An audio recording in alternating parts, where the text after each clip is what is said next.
USA Global TV and Radio proudly presents the Royally Rich Lifestyle Show, starring Ian Pelham Turner and Helena CHARD. Brought to you in part by the British School of Excellence, Investors in People.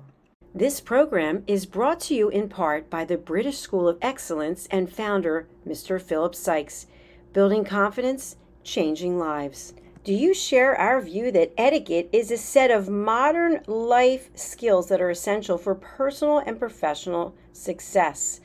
Join us as an etiquette coach and change people's lives through the power of etiquette and manners. The last few days have been really amazing. I had a trainer course from the British School of Etiquette. And I must say it's been one of the best decisions I've ever made and one of the best investments I've made in my own training and development. Now, words alone will not describe the transformation and the positive path that I have traveled with the British School of Etiquette. I find I learned a lot from the lessons this time I came. The last few days with the British School of Etiquette have been fantastic. And what I've learned now is really beyond my expectations. This is the most rewarding experience and the best investment I have made this year. It was just great. I learned so much, and when I go back to Belgium I will incorporate a lot of it into my day-to-day life and business. It's been absolutely wonderful for the whole week that we were here. I feel transformed, and I feel like blowing a trumpet and tell people, come and do this school, this class is the best, this is the best school ever. You should take it. It will change your life immediately. I am now able to teach other people how to bring the best of them. Thank you. Thank you, BSc. Thank you. Thank you so much. Thank you. Thank you to our clients for their testimonials on the Train the Trainer program. Our exponential and global growth is so significant that we have evolved from the British School of Etiquette to the British School of Excellence, where we're investors in people. Let us invest in you and your career. Contact us to become an etiquette coach. Go to thebritishschoolofexcellence.com. Start your career and elevate your success today. Top royals sidelined by surgery. Harry inducted into the Hall of Fame. Princess Anne, the chicest woman in the world. Charles Dickens' house goes up for sale, 22 million. Welcome to the Royally Rich Lifestyle Show with me, Ian Pelham Turner. And me, Helena CHARD. On ALB UK TV. So let's roll the titles. Let's get on with the show.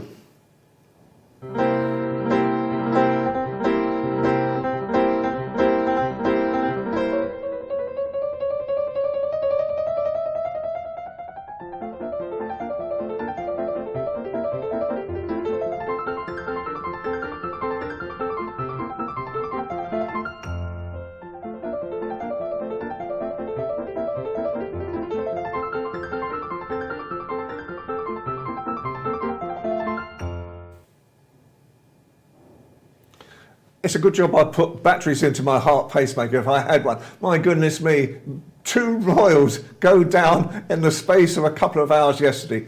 Helena, what do you think about Charles and Kate? Oh, I just think it's one of those things, isn't it? You just don't expect it. And then it happened. I mean, obviously we had media contacting us. I was actually on a show at the time and it was like, wowzers. I mean, it was, I think 2 o'clock, we were notified about the Princess of Wales, and that's abdominal surgery.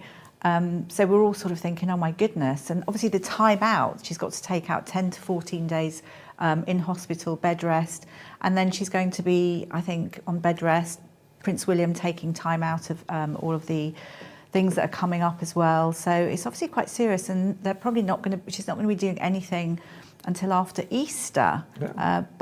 And so great that he has decided to take time out as well, because that's just what they're all about. But feel sorry for the people that are excited for, you know, the charitable events. All the different things, and they've got such a packed schedule. And obviously with King Charles, you know, I can understand that. he's 73 in April. And so prostrate is something that we're always very, very keen to actually be very, very careful of. And I know that he's going in for an operation next week for an enlarged prostate, and he's also talking about men should check themselves as well. What do you think? I think it's absolutely brilliant. I mean, you know, prostate cancer, and prostate conditions, there is a stigma attached to it, and men, for whatever reason, they don't like to talk about it or go to the doctors. But you know, if the king can talk about it, and this is why it's so admirable and very different, it's a real modernisation to be talking about it, because now I think people will listen. He's going in for just something small. It's not cancerous, and he's, you know, he's actually quite fit. Although we do know that he likes his strong drinks, so he may have to stop having as much to drink. But I think I'm so pleased. And it worried me, because I thought with both of these top royals being out, I was thinking, goodness me, you know, what's going to happen? You know, and also what will people think? It's almost like, have they done a runner? But people are going to be taking over. Obviously, Anne's going to be doing more work, and Edward, I would think. And just really look forward to them being back on their feet. Also, just to say with prostate as well, it's something like 1 in 8 people that get prostate cancer, so it's pretty high. So anyway, we've got ways of knowing about King Charles at the moment, obviously as well, because he's got his portrait now hanging in public buildings. He has. Well, it's not quite hanging in public buildings, but the picture has been revealed, and it's a really lovely picture, I have to say, shot in Windsor Castle. So you've got the great backdrop. That's it, beautiful. It's a beautiful take. It's formal, but it's beautiful. I do love it. And he's wearing his ceremonial costumes, the Royal Marine costume, which looks fabulous. And it's obviously going to be hanging in all the buildings, like schools, etc. But they have to ask for them. They have to put in for them. I know that there was a budget for this, which was about 8 million, and people have said, how can so much money be spent on it? But quite frankly, you know, I think in a way it stands for something, and I think it's a beautiful shot taken by the fabulous photographer Hugo Bernard, who took the coronation pictures and wedding pictures. And quite frankly, our government has spent so much money on nothing that why not? I think here, and I love the shot. Agree. Absolutely. Princess Anne has become a fashion icon. Please tell. No, I think this is the most amazing story. I think it's a strange story. So I think in a way, she has been voted by a certain person as the most chic, elegant woman in the world. And because of Princess Anne and her clothing and her look, a new fashion collection is out. It's Fendi. It is actually the male line that's taken, but it's everything about it's to do with Princess Anne and her ethos as well, that she's fairly frugal, which is a good thing. Frugal? She's quite frugal in the way. No, she doesn't like. She rotates her clothes.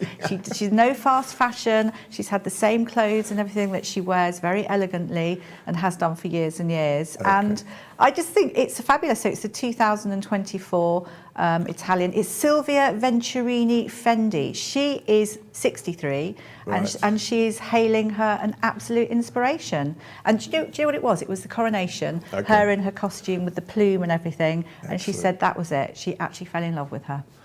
How about that? Well, what can I say? What can I say? Agree. Princess Anne, a fashion icon? Okay. I think she's got great poise and a great gait. Okay. And she's been in Sri Lanka. Not a problem.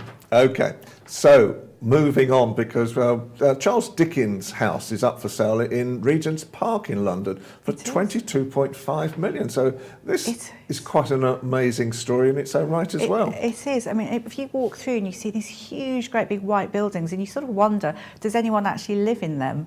And they do. There's some great neighbours. I know Sacha Baron Cohen is, and it's absolutely beautiful, and it's the grade 1 listed. It's very, very, very unusual. Even Battersea Power Station hasn't got that. Do you know what? I had no idea that Charles Dickens lived in London in such opulence, because I remember where I come from. I was born and raised in Chatham and Gillingham in Kent, and in Chatham was where he wrote 2 of his novels, and he wrote them in a townhouse, but there was joined by other townhouses. And when Chatham Council at that time wanted to, they actually sold the whole block, including Charles Dickens' house, to the Japanese, who then reinvented it back in Japan again as an thing. Gosh. So I never knew he got this opulence. Wow. And you know, John Nash designed it, and you know John Nash designed Yes. Buckingham Palace. Yep. So I think it's super. 5 floors, 7 bedrooms, 6 bathrooms. I mean, he didn't, you know, he had a gym and a sauna and everything, as you can imagine. But I just think I would love it because you've got the walk to the boating lake as well. It's just everything's there. Absolutely. And they have some wonderful exhibitions and Absolutely. things. But who would have thought this was in 1861? I think this was built. Absolutely right. So my goodness me. Most famous author in the world, and that's when he bought it. Absolutely. And finally, we finish off with Prince Harry. So Yes. I think this is a good one because, you know, I look at Prince Harry, I look at what he did in Basra, in Afghanistan as well, how he was one of the people. He didn't rely upon his royal connections or anything at all. And he was in the firing line a lot of the time. So I think this aviation award that he's getting in the Aviation Hall of Fame, I think it's justified. I don't at all. I think it's living legend is the operative words there of aviation, and I think great. I mean, Prince Harry's done really well.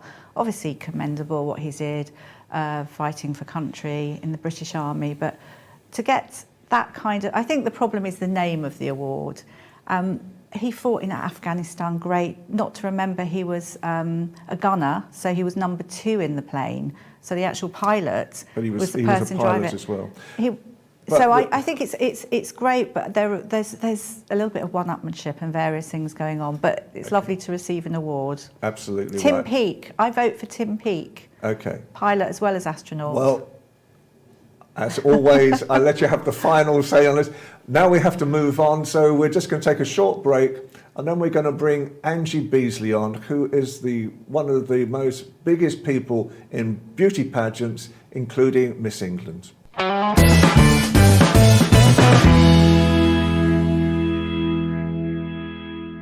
So now we have the wonderful Angie Beasley of Miss England fame. Angie, good afternoon to you. Good afternoon, Ian. Hey, Angie, lovely to see you. So what's going on in the world of Miss England? Well, we've got all sorts going on at the moment. Yesterday we got the news about the fact that the 71st Miss World is going to be held in Mumbai, India. And it's going to be at the Convention Centre in the Geo Convention Centre in Mumbai.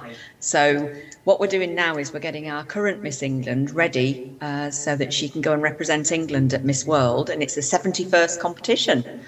Wow. So that's quite exciting because I'm sort of getting Jessica's. We've been preparing for quite a few months now because she's been Miss England since October 22.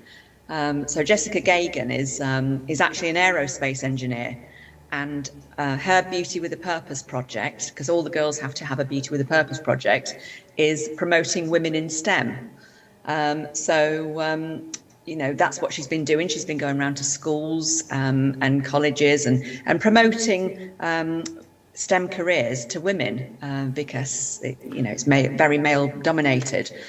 So that is her project. Excellent. But we're also just planning the Miss England semi-final, which is in April in Blackpool.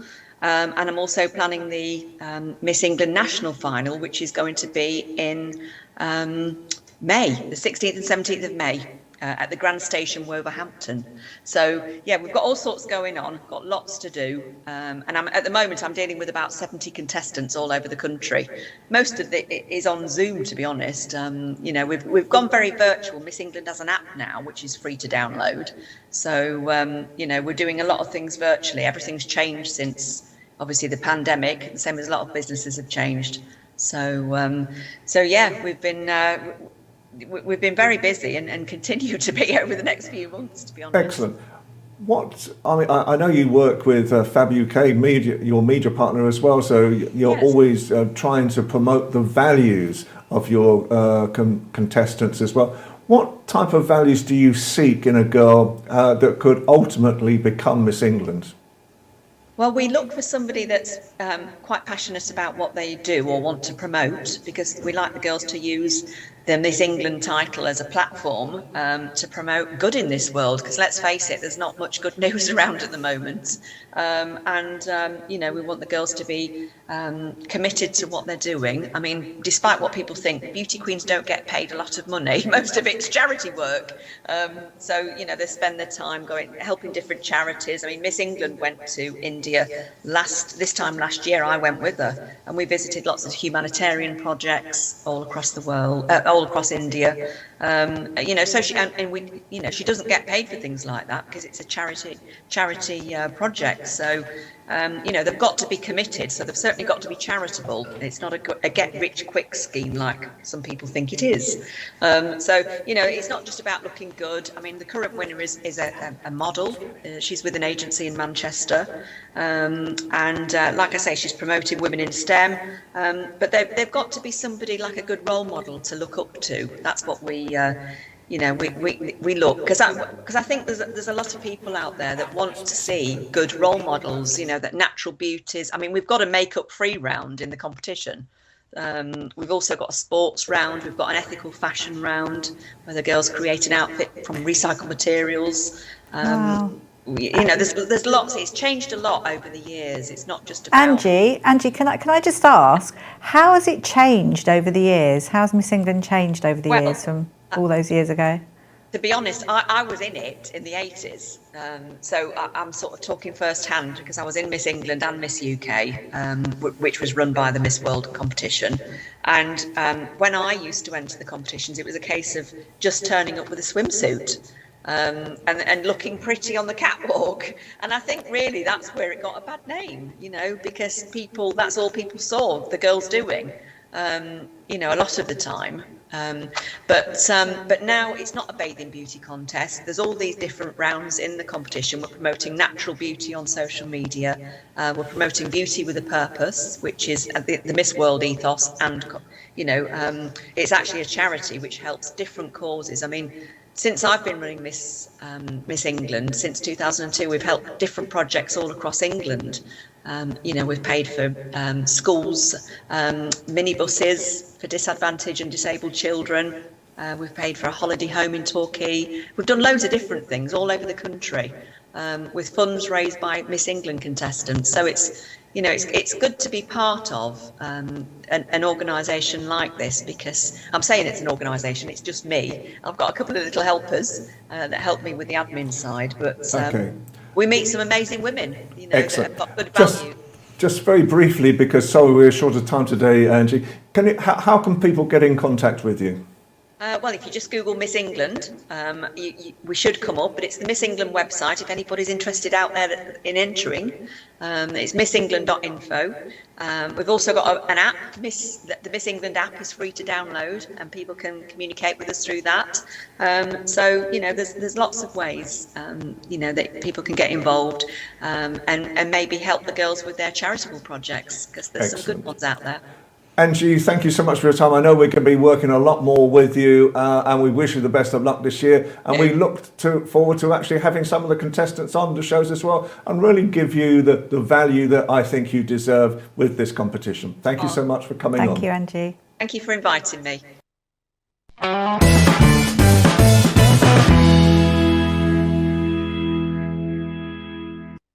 So now we're moving on from that wonderful Angie Beasley to Philip Sykes, our great friend as well, from the British School of Excellence. Philip, good afternoon. A very good afternoon to both of you. How are you both? Very well. Good to see you always. As you can imagine, Helen and I, it's been a pretty busy 48 hours with the Royals at the moment. So we're hanging in there. We're hanging in there. All the better to see you always. We're hanging in there. They're hanging in there. They're keeping us on our toes. Yeah. Philip, thinking about, you're always so busy and you give so much value, which we love. What are you doing? What have you got coming up this year? What are you planning course-wise? I'm glad you asked that question, Helena. We are hugely excited in general to be launching quite a variety of courses and experiences. One of the things we've been focusing on heavily since the end of last year and beginning of this year is relaunching the Polished Professional, which will be 8 2-hour sessions. People will be able to hop on, hop off. They can pay for all 8. They can choose just to do 1 2-hour module. That is hugely exciting. That'll be launched in April. Starting at the beginning of February, we are starting our first Train the Trainer program, which is a 5-day intense accredited program for anyone anywhere in the world who either want to improve themselves or want to do the training to become a coach and a trainer in the sector and industry that we are so well renowned for. And the other area that is on development and is a big growth area for us is our country partnerships. Currently, we have the British School of Excellence in Brazil, Bermuda, the Bahamas, Poland, Benelux, and where else? 2 operations in Pakistan, 1 in Lahore, 1 in Karachi, and we have just launched in Lebanon and Qatar. And the idea is to continue growing these partnerships on a global basis. And that's just scratching the surface. And then in July, or late June, early July, we're running our first Train the Trainer in person. And we've had already about 10, 15 people inquiring about that. And we haven't even launched the marketing for that. And as we did last year, we had the London experience, which is really immersing yourself into things that we do so brilliantly here in the United Kingdom, along with Royal Ascot, going on the Thames on an evening cruise, dinner, dance, right down to doing some coaching and training, afternoon tea at the Ritz, and going on the British Pullman Belmont train down into the Kent countryside. Wow, that's pretty impressive. Absolutely. Thank you for sharing that. Yeah, isn't that great? So can we ask, I mean, you've worked with the royal family yourself. What do you think at the moment, do you think that the royal family, obviously they bring values and you know the values, but how do you see the royal family values across the world, especially with etiquette and excellence that you teach at the same time? Yeah, that's an amazing question, All your questions are always very good, both of you. For me, the monarchy, the royals, yes, like everyone, they're in the press, like a lot of famous people, and they may be more so in the press than maybe other famous people. For me, whether you're a royalist or not, is neither here nor there. It's what they stand for, it's what they've done for this country, it's what they've done for many other countries. And we're not going back in the past where England decided to sort of try and rule half the world or most of the world. We're not talking about that, we're talking about looking forward. And the way things are done, and if you look at pomp and ceremony, as many people say, no one does it like the Brits. And I tell you, whenever you do see the changing of the guards, you can go and watch it 3 or 4 times and still be amazed and mesmerized. You can go into Buckingham Palace once a year. They open the doors to the public. And obviously, you're not going to go into every room of Buckingham Palace, but just in that in itself is fascinating, the history, the grandeur, the way things are done. And I could go on and on. I just truly believe that what the Queen, how she represented this country, how she served this country, as well as other countries, it stands for a huge amount. And again, like every country, you need to find ways to generate revenue for your country, and it draws millions and millions of people here every year. And long may this last. Excellent. Finally, Philip, as usual, time is catching against us today again. How can people get in contact with you? Reach out to us on our website, thebritishschoolofexcellence.com, and there's a wonderful, straightforward email address, hello@thebritishschoolofexcellence.com. We do have a WhatsApp number, which is on our website. Please do make contact, and we really do love engaging in conversation. Philip, so much to talk about, and thank you so much again for your expertise and your inspirational talk again this afternoon. Thank you. Thank you. Bye-bye.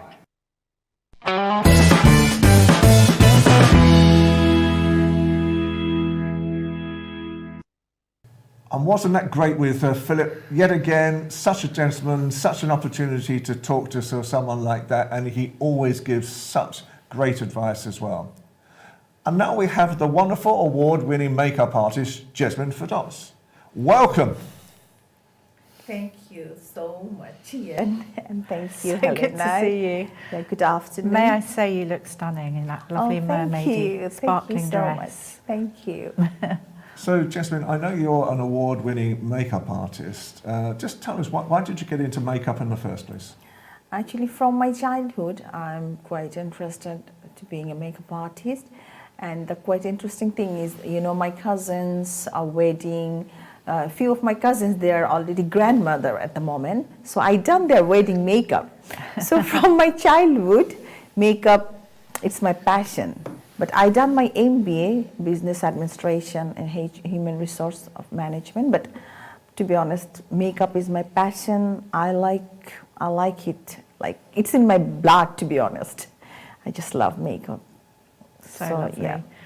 So Princess of Wales always looks really natural and, you know, her makeup, when I don't study it that often, but when I look to see, you know, how she does it, I do my own makeup too. You look great. How do you, oh, thank you. How does she do it? Or what do you think, what are her top tips? Or your top tips? Okay, actually she's a very quite natural makeup she uses. And her skin is quite, skin prep is quite good, I believe.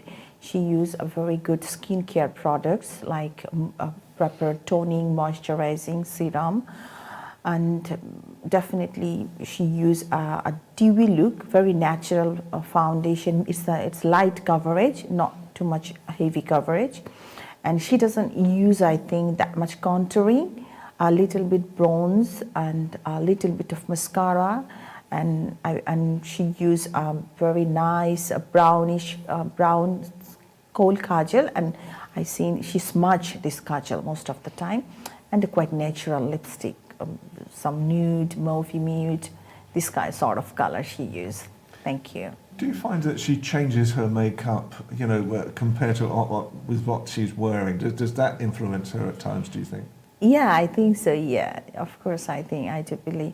Actually, the evening look I have seen, she done a bit a black kajal, a little bit of glam look. I have seen few picture, but most of the time I seen she is a bit quite natural makeup person. I wonder how long it takes her to do. What would you say? Of course, it takes so long because skin preparation is very good. When you do very good skin preparation, you use a very good primer, moisturizer primer, then definitely we have to use a setting spray. So yeah, it will stay whole day, 12 to 18 hours. It can stay, yeah. Gosh. So that's why skin preparation is very important before makeup. Yeah. And finally, Jasmine, how can people get in contact with you? Because I know you're much in demand at the moment. Thank you. Yeah, actually my page, Jasmine Firdaus Artistry. I'm in Facebook, my Insta, Jasmine Firdaus Artistry. And recently I started doing another organization. I'm a creative director of Glam Cosmo. So I'm working with them. So we are doing beauty pageant ceremony, award ceremony. So you will do so many things in future. So yeah. Oh, that's amazing. amazing. Excellent. Jasmine, thank you so much for your time this afternoon. It's been wonderful having you. We'll have you back so on much. again. Thank you, I'm looking forward to you giving me Helena. some top tips in a minute after the show. That would be good. Thank you so much. Yeah, Absolutely. sure. Thank you so much. Thanks a lot. Well, another great show, Helena. I think wasn't it it was good? an incredible time. So we got Miss England, we got an award-winning makeup artist. Chicest woman in the world. I know that you were shocked. Yep, absolutely. I mean, with all these stories going on, the royal family, what on earth is happening? The thing is, I know that you were sad that you wanted to be the living legend. I know, but we'll make you an award. Well, That's okay. I think with Harry, I think he deserves it in some ways as well. So, you know, it'll be an interesting time. But anyway, can I first of all thank ALB UK TV, Helena Castrati and Lissy for their support on the channel, and also USA Global TV and Jacalyn Kerbeck at the same time for the American end of what we're doing these days as well. And do you have a final thought? We were just about to say goodbye and it was all finishing off. As I said, I will bring your award in next week. You'll bring my award in next week. You see how she looks after me. How she looks after me. Yes, we should both say we both got an awards at the weekend, so we are highly delighted as well. Yeah, it's lovely, isn't it? In fact, we've got such a good team around us. I think that's the one thing that's to highlight is we're blessed. Okay, so from me, Ian Pelham Turner. And from me, Helena Chard. Have a great week and watch another show next week. Take care. Goodbye for now. Take care.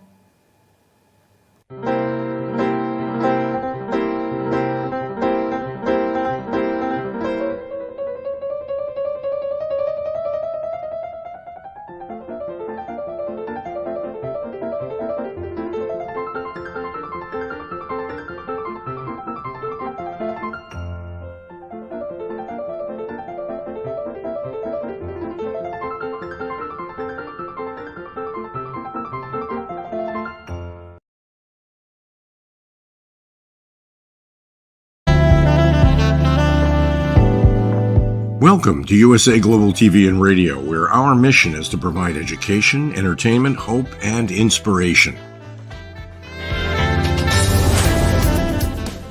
USA Global TV and Radio connects you with experts and audiences all around the world every single day to help you succeed in business and to live a richer life. Visit us at usaglobaltv.com to learn about career and life-changing training and mentoring programs like the Listening Mentor. Subscribe to our newsletter to stay informed about our special programs and offers. Discover how you can become a guest on one of our shows or a host or producer of a USA Global TV and Radio show of your very own. That's USA Global TV and Radio, where the doctor is always in.